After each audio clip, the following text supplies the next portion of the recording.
Magandang tanghali. Hindi nadadali pagka may ano. My vlog for today is pagkabit ng tarpaulin ng mga signage na bawal magtambak ng basura at kuyagot. At yung signage ng be responsible dog owner, bawal magpatae at ihi ng aso dito. Sa mga designated area po ang ating lalagyan per street. Paalaala po sa lahat ng mga kapitbahay natin na mga may alagang aso o pusa ay ating pong itali at ating pong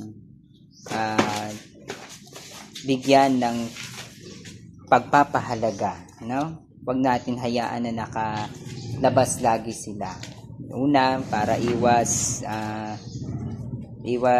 makakagat at iwas sa perwisyo kung ito naman po ay nakakaperwisyo sa ating mga kapitbahayanan. Yung pagdumi, yung pag-ihi, at din po silang alagaan. No po? Pwede naman po kayong magpadumi basta may dala ho kayong daspan na dadaputin ninyo o isasaluhin ninyo at itatapon sa tamang tapunan. Halimbawa ho, meron po kayong kanal na diretso po doon sa sa daloy ng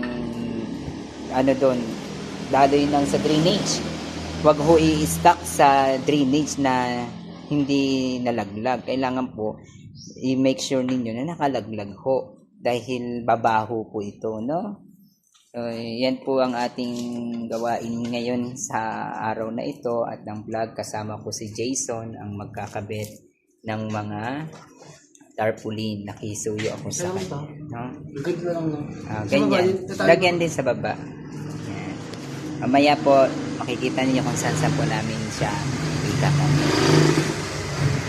Nandito kami ngayon sa Burgos Street para maglagay ng signage. At sa Burgos Extension, din naman sa bawal ang mga tambak. Nakadalawang street na po kami. Mamaya sa Pangilinan naman po, sa Pangilinan Street na po kami ngayon. Bawal ang magtambak ng basura at ng kuyagot. Mamaya naman sa aso. Yeah. Ngayon naman po sa Pangilinan Street. Ayan. Pangilinan Street. Ayan. Ay sa Burgos Extension. So, ang pagkabit ng bawal, patae at ihi ng aso. Ayan. Ninang Kuye. Burgos Extension na tayo.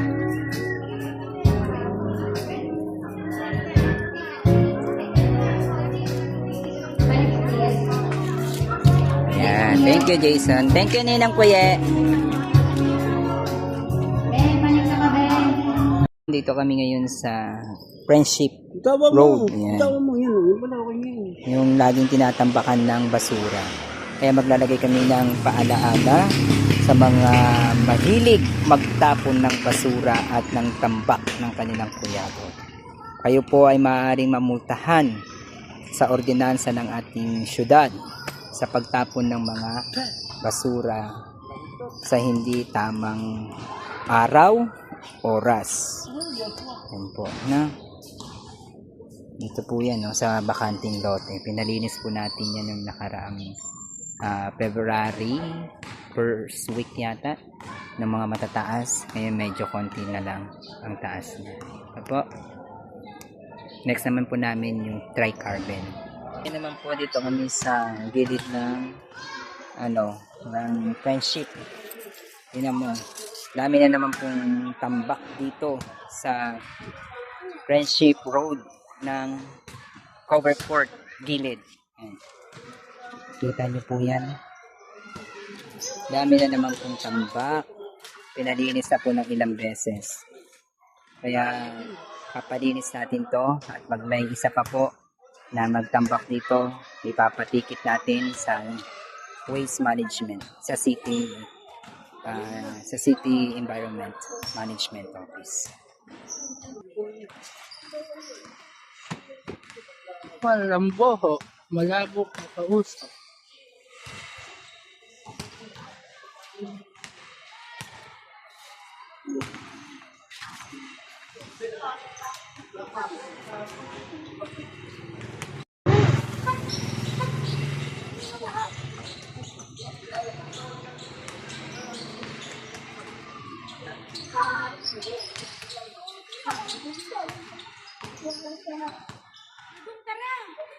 Ito akin yung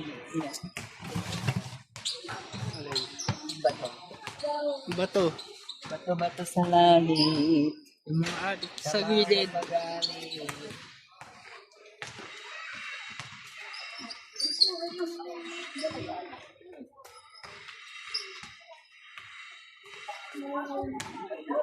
Pangalang bag din ha.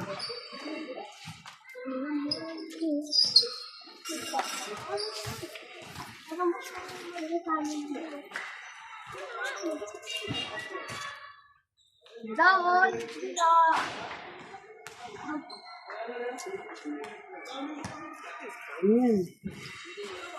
Tema ko.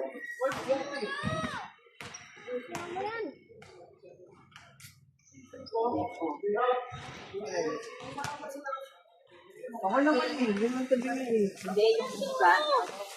Ano? Bakit? Wala kang bagong balik. Tawad mo ka kahapon. Nataan siya. Asa yun? Ay, sayo? Wala nga eh. Pinalinis ko eh.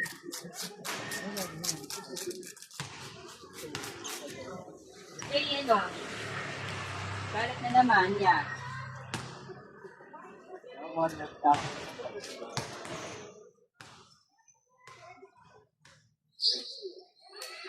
Hindi ko dito ano. Pag ba pwede yan yan? Pag pwede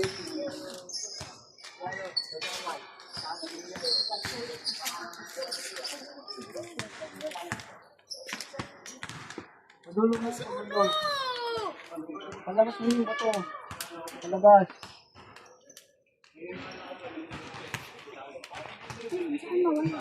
Ano? Hindi mo maaming yun. Kain ng laso. Ganun gawin natin doon. No? Ako na yun. Thank you. Hindi naman hindi ko rin yun.